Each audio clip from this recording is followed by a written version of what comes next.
Nós estamos aqui no Museu da Batalha do Genipapo, aqui em Campo Maior, estado do Piauí, com o senhor Miranda, que é o diretor aqui do museu, e a gente vai falar um pouquinho, eu queria que ele falasse um pouquinho, para quem não conhece ainda, essa bonita história da Batalha do Genipapo. Senhor Miranda, vamos dar uma sintetizada, levar essas informações para quem deseja saber o que foi a Batalha do Genipapo. Aqui neste local aconteceu uma guerra no dia 13 de março de 1823. A luta desta guerra foi pela independência do Brasil, quando foi dado o grito da independência do Brasil.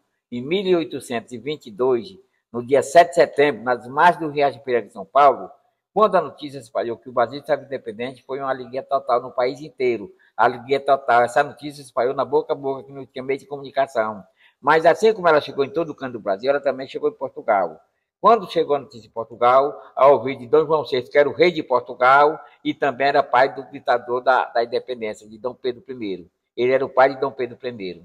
Se fosse outra pessoa qualquer que tivesse dado o da independência, com certeza Dom João VI levava ele para algum lugar, empendurava o quebreiro para baixo e tirava o couro dele vivo. Mas o que deu o grito era filho dele, ele não pôde fazer isso. Também não aceitou a independência. Ele não aceitou por nada esse mundo. Nomeou um guerrilheiro português muito conhecido, valente, corajoso, estrategista demais, um homem que teve à frente de várias guerrilhas pelo mundo afora. Ele lutou até com Napoleão Bonaparte e foi vencedor.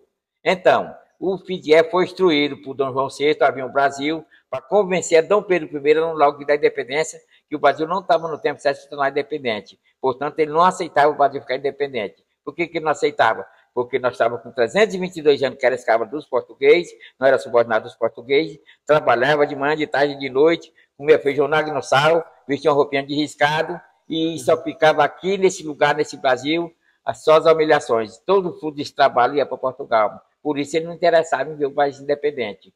Então o Pidié foi instruído, havia um Brasil, convencer a Dom Pedro a anular o grito da independência.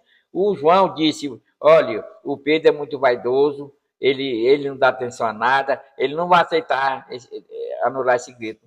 Eu vou dar viagem para isso. Não, você vai lutar com os dentes, convencer a qualquer custo. Se por acaso você não conseguir convencer o Pedro a anular o grito, você divide o país.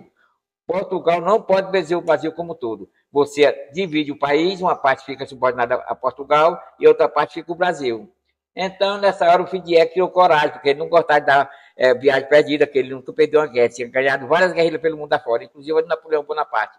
Então, ele veio para o Brasil justamente convencer o Pedro no logo da independência. Quando chegou em São Paulo, onde estava Dom Pedro I, chegou e disse, olha, eu estou aqui amando o seu pai, o Brasil, você deu o grito da independência, o seu pai disse que o Brasil não está no tempo certo de estar na independente, e você deu o grito sem nem ao menos falar com ele. Então ele não aceita. E o que é que ele quer que eu faça? Ele quer que você anule o grito. Anular o grito, como é que eu vou fazer essa anulação?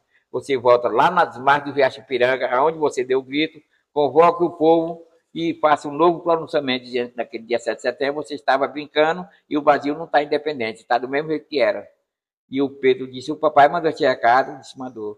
Pois o papai não me conhece direito mesmo, não. Agora quer dizer que ele não me conhece, porque eu não vou nunca voltar atrás do que disse. Eu já dei a palavra, o Brasil está independente. Se você trouxe força e poder para anular o grito, pode anular. Com a força que trouxe, mas da minha voz, não. O Brasil está independente. Ele tentou com exigência a convencer, ele disse, não aceito, o Brasil está independente. Então o Fidié fez uma pesquisa nacional, saber se tinha uma parte a favor e outra contra. Nessa pesquisa, só deu a favor da independência, nenhum contra. E então anulou ele, ficou anulado. Ele disse, bom, este lado eu perdi. Agora eu vou para o segundo plano, segundo projeto, que é dividir. É mais fácil para mim. Aí foi escolher os estados para fazer a colônia portuguesa. Escolheu o Piauí, o Ceará, o Maranhão e o Pará.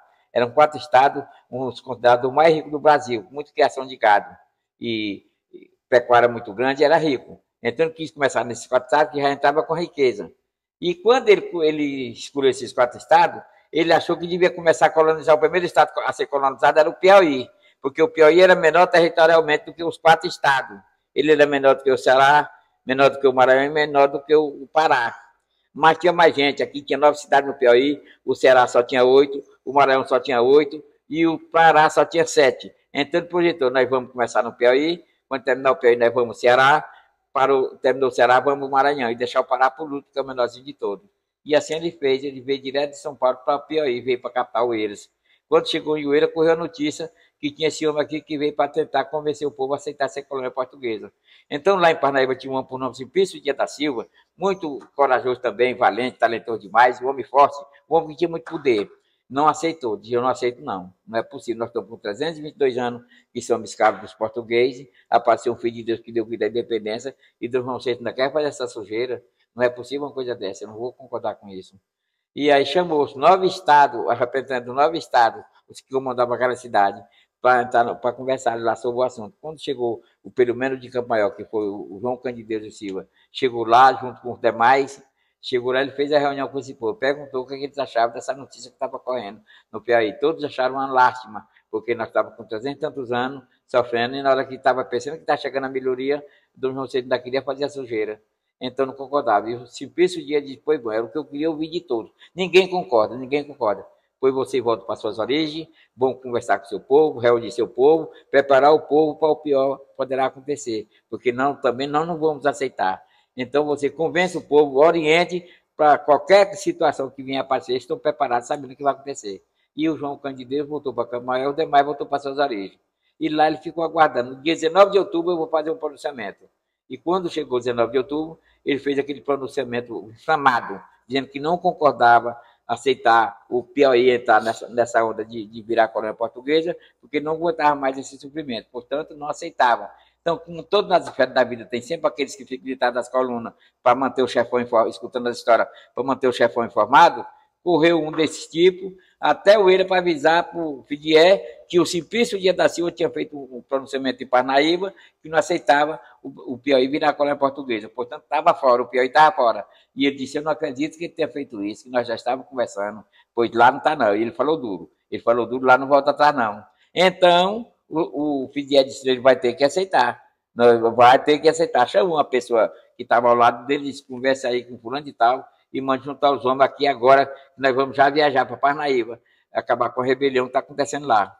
E assim ele fez.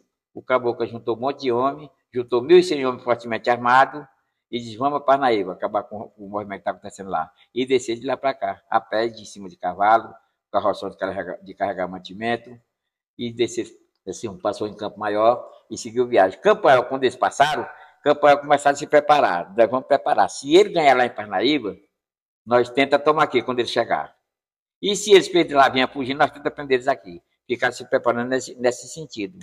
E ele foi para lá. Quando ele chegou lá em Parnaíba, que aquele povo que está lá no Porto das Barcas lá em Parnaíba, quando viram aquela multidão, se apavoraram. Um bocado correram para o Maranhão e outros correram para o Ceará. Aquele povo que correram foi julgado imediatamente por aqueles que ficaram. Os ricos correram para não morrer. E nós não vamos se atrever a enfrentar esse armamento aí, porque senão nós vamos todos morrer. Portanto, vamos se entregar. Lá levantaram os braços, os portugueses chegaram, só tiveram trabalho de ditar lei, fazer um decreto e assinou lá uma colônia portuguesa documentada. A primeira cidade, sem nenhuma resistência. Comemoraram alguns minutos, a próxima cidade é Piracuruca. Aí eles vieram de lá para cá, para Piracuruca. Quando eles chegaram em Piracuruca, lá no porto, na Lagoa do Jacaré, estava aquele moinho de gente dizendo, quando os portugueses chegarem aqui, daquele para, eles não vão passar para frente. Mas na hora que o pessoal se aproximaram, ele disse, não dá para nós, vamos se entregar, senão ninguém vai morrer não. Levantaram os braços. Foi outra cidade, que só teve o trabalho de ditar lei, fazer um decreto e assinou lá também, virou colônia portuguesa. Documentada, comemorado, dobrado, ativo comemorado em Parnaíba, que aquele pessoal que correu lá para o Ceará e o Maranhão, na verdade, ele foi julgado por os colegas, que eles tinham fugido para não morrer, que eram ricos, e não era isso, eles correram em busca de ajuda. Aqueles que chegaram no Ceará, em Granja, na cidade de Granja do Ceará, lá conversaram com as autoridades de Granja, as autoridades disseram o seguinte, nós não temos como juntar o povo do Ceará e treinar o exército para enfrentar o exército de Portugal. O que nós temos que fazer, pelo menos para tentar melhorar um pouco, é correr a cidade fronteira do Piauí com o Ceará e convocar esse povo dessa cidade e mandar para Campo Maior, que é o único lugar bom que tem e que dá tempo chegar lá antes que ele chegue de Parnaíba. E tentar estar ele lá. Tem mais gente para chegar, tá ele lá, não deixa passar para frente. E então todos concordaram, saíram um monte de gente em cima dos cavalos, nessa cidade fronteira do Piauí, e mandando para cá. Os que correram para o Maranhão, foi para a vizinha cidade de Tutóia do Maranhão, lá em Tutóia, procurar as autoridades, contaram o que estava acontecendo na vizinha cidade ali, com os portugueses. As autoridades disseram, nós não temos como juntar o povo do Maranhão e treinar o exército para enfrentar o exército de Portugal. Nós temos que fazer o seguinte: Juiz é a cidade fronteira do Piauí, que é mais perto, é mais viável, e juntar esse povo, mandar para Campo Maior para tentar atalhar. Quando eles chegarem lá de Parnaíba, vai estar todo mundo lá para tentar atalhar, não deixar de passar para frente. E todos concordaram, e assim fizeram. E o pessoal correndo para essa cidade, e ele terminando de documentar a Piracuruca. Quando eles terminaram de documentar tudo, lá virou colônia portuguesa, e a Parnaíba tinha virado.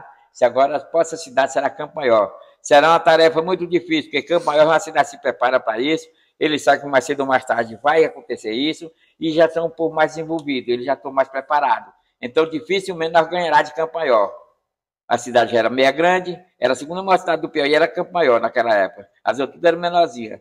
Então, se nós conseguimos vencer Campo Maior, o Piauí está resolvido, porque de Campo Maior para frente ninguém se atreverá a nos enfrentar. Ele vinha com essa linguagem, chegou com essa linguagem aqui. De maneira que ele chegou aqui no dia 13 de março de 1823, 4 horas da madrugada, aqui na margem do Rio Genipapo. Quando ele chegou, estava muito de gente aqui que veio do Ceará e que veio do Maranhão, aqui neste campo.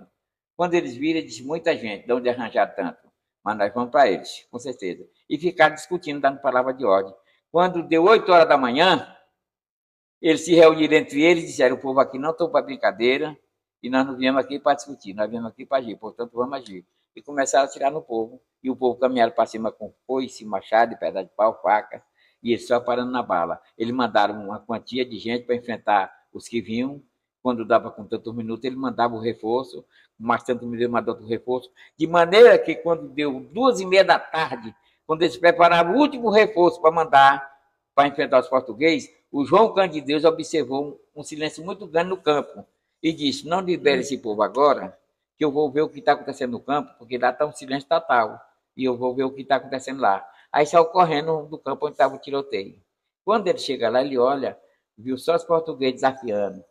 Quem é que aparece? Quem é que aparece?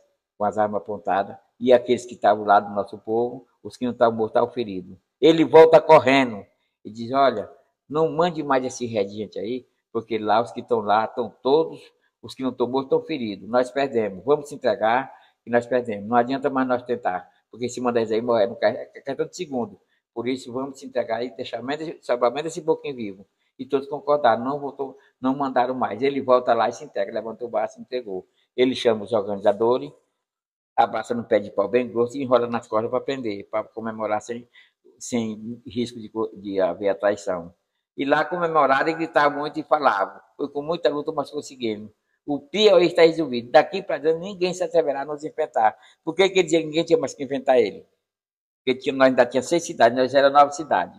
Tinham ganhado de 3, ganhou de Parnaíba sem resistência, de Piracuruca sem resistência, e ganhou de Campo Maior com resistência e tudo. Então, se ganhou de Campo Maior, que era a segunda maior cidade do Piauí, imagina das outras, que eram distantinhas. Por isso dizer que ninguém mais tinha coragem de enfrentar.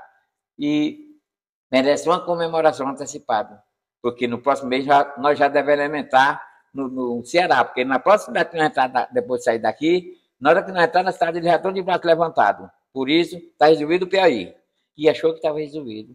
E saíram, foram comemorar. Soltaram os presos para cuidar dos mortos. Quando o pessoal terminar de enterrar 496 pessoas, segundo a história diz isso, e 3.000 e tantas pessoas feridas, juntadas num sombrios. Os sombrios é aqueles pezão de pau bem grande, porque não tinha casa para caber 3.000 e tantas pessoas. Era jogado aquele monte de gente, só amontoando aquele povo, tudo ferido, sem remédio, não existia médico, não existia nada. O único remédio que tinha era chá de raiz de pau. Qualquer pau ele tirava a raiz, lavava, tirava a terra e fazia o chá. Esse era o remédio que tinham para dar para ele.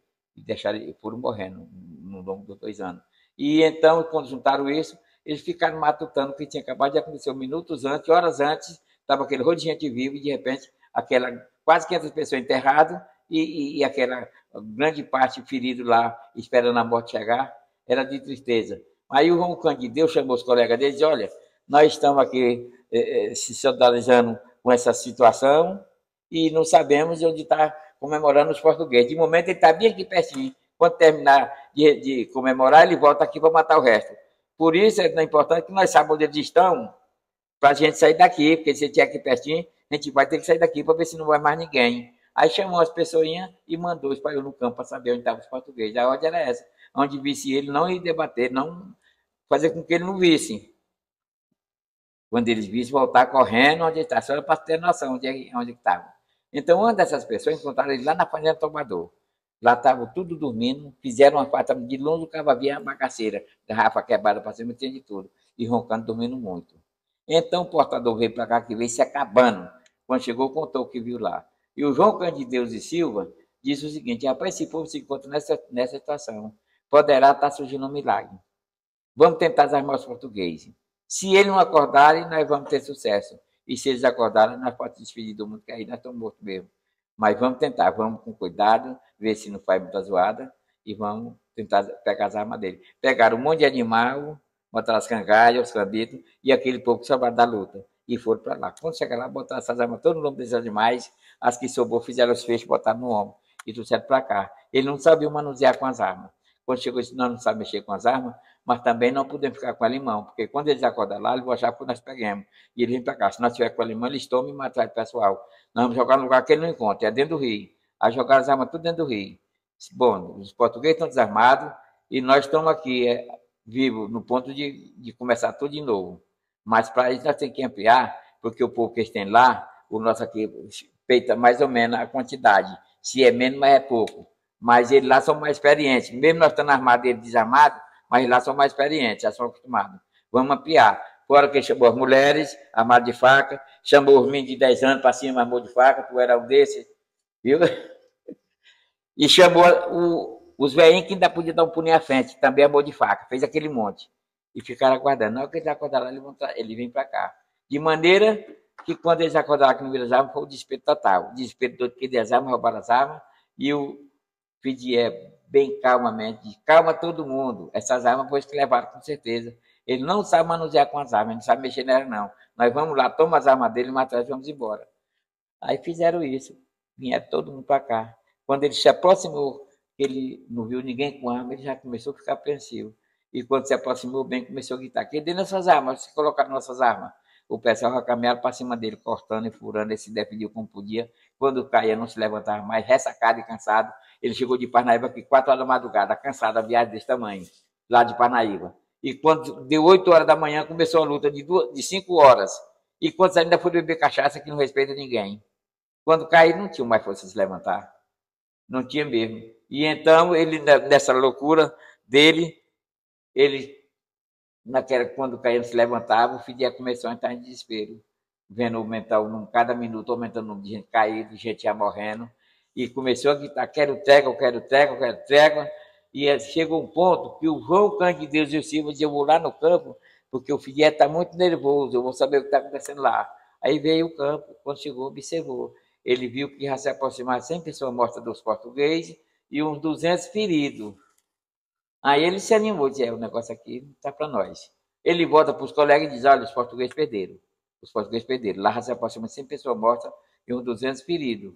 Então, não tem mais como ele não ganhar. Ele está no desespero total. O que nós vamos fazer? Nós vamos deixar rodar 30 minutos de luta forte e com os 30 minutos passar, nós vamos lá. Se tiver ampliado, a gente baixa as árvores e escuta o que tem a dizer. Se ele se meter a besta, aí nós avança para cima todo mundo logo. A gente entra logo sem pena. E assim fizeram. Ficaram aqui se planejando e o pau quebrando lá. Quando passa os 30 minutos, ele vai lá. Quando chegou lá, ele viu que tinha ampliado, tinha aumentado o número de mortos e o número de feridos. Aí ele observa bem o cara e grita: baixa as armas todo mundo e vamos ouvir o que o Major Fidié tem a falar. Quando disse isso, o Fidié gritou bem forte: arrudei todo mundo, que era o povo dele. Aí cercaram ele. De lá ele disse: olha, vamos dar fora daqui o quanto antes, que nós ficamos aqui, nós vamos todos morrer espetados na faca. Eles estão armados com as armas, mas nós não temos nada. Portanto, nós temos que fugir, não podemos mais ir para Oeiras, porque nossas armas estão todas em Caxias do Maranhão.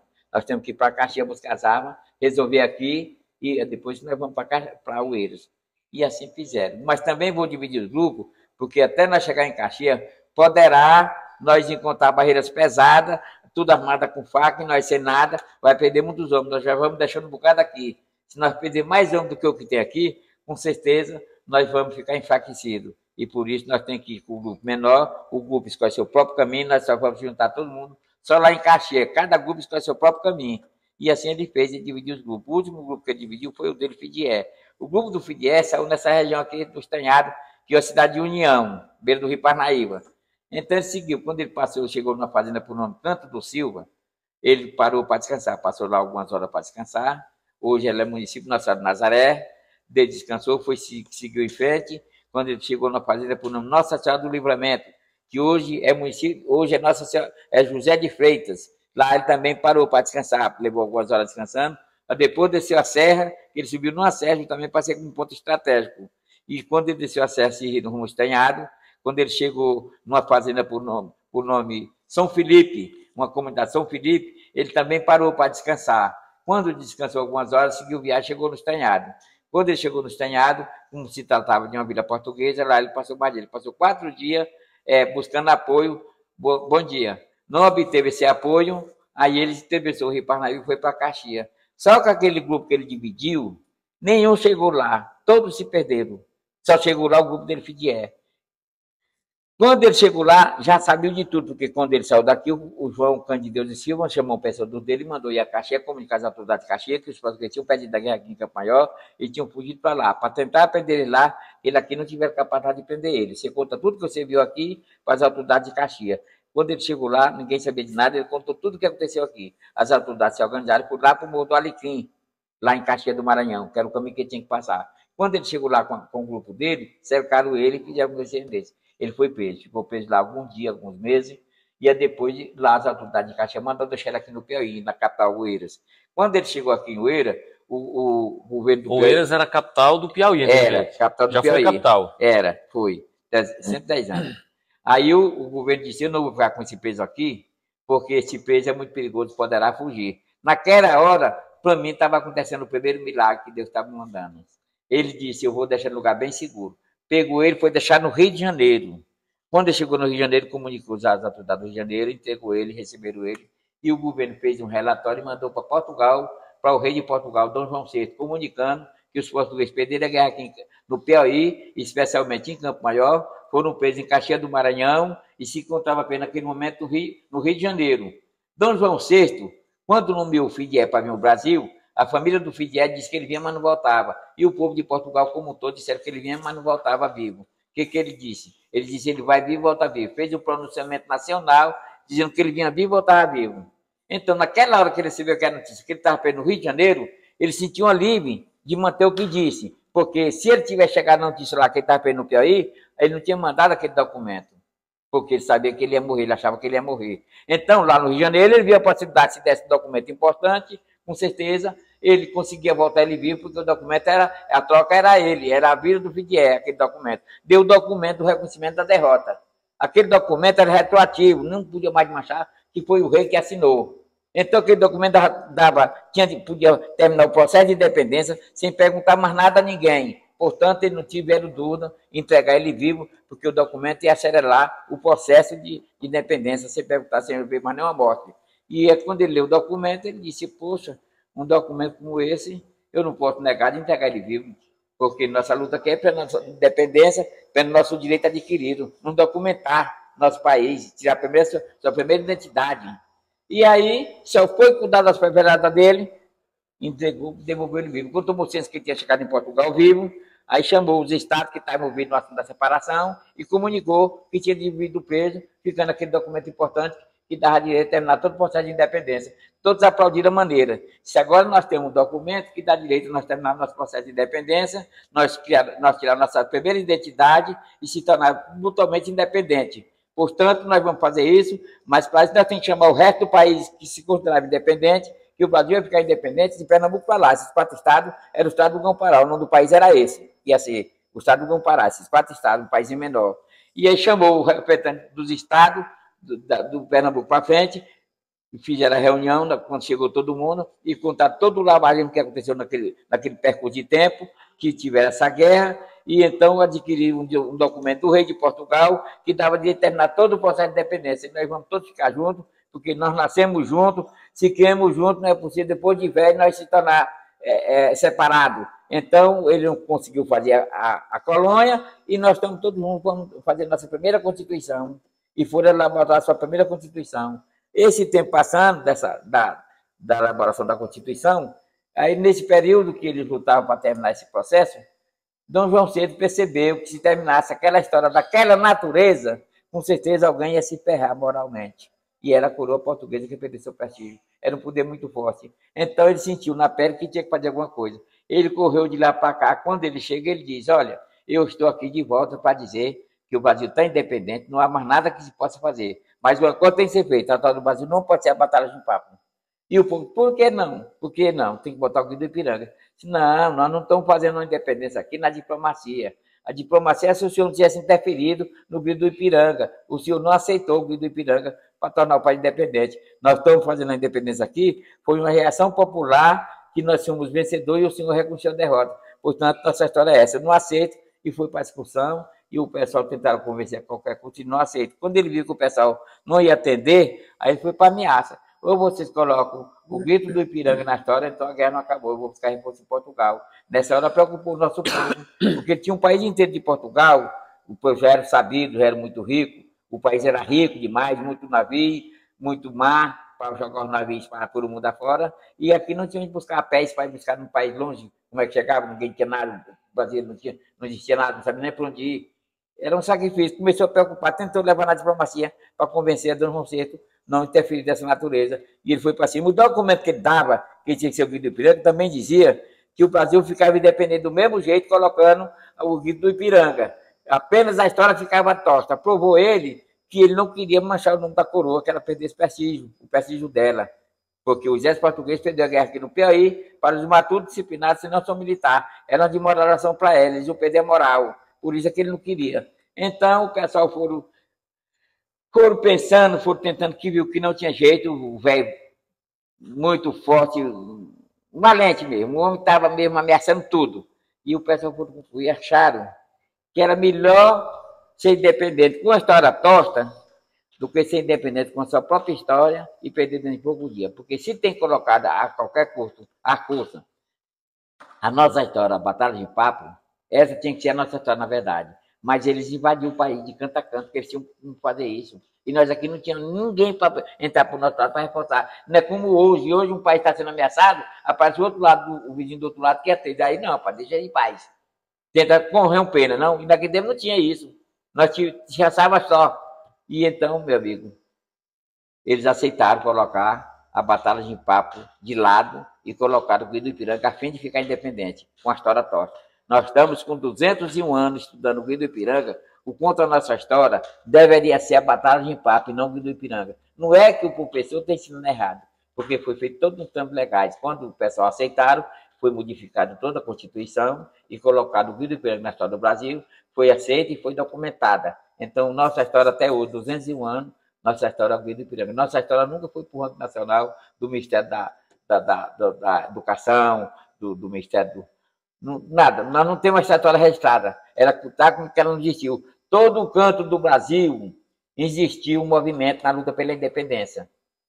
Uns mais e outros menos.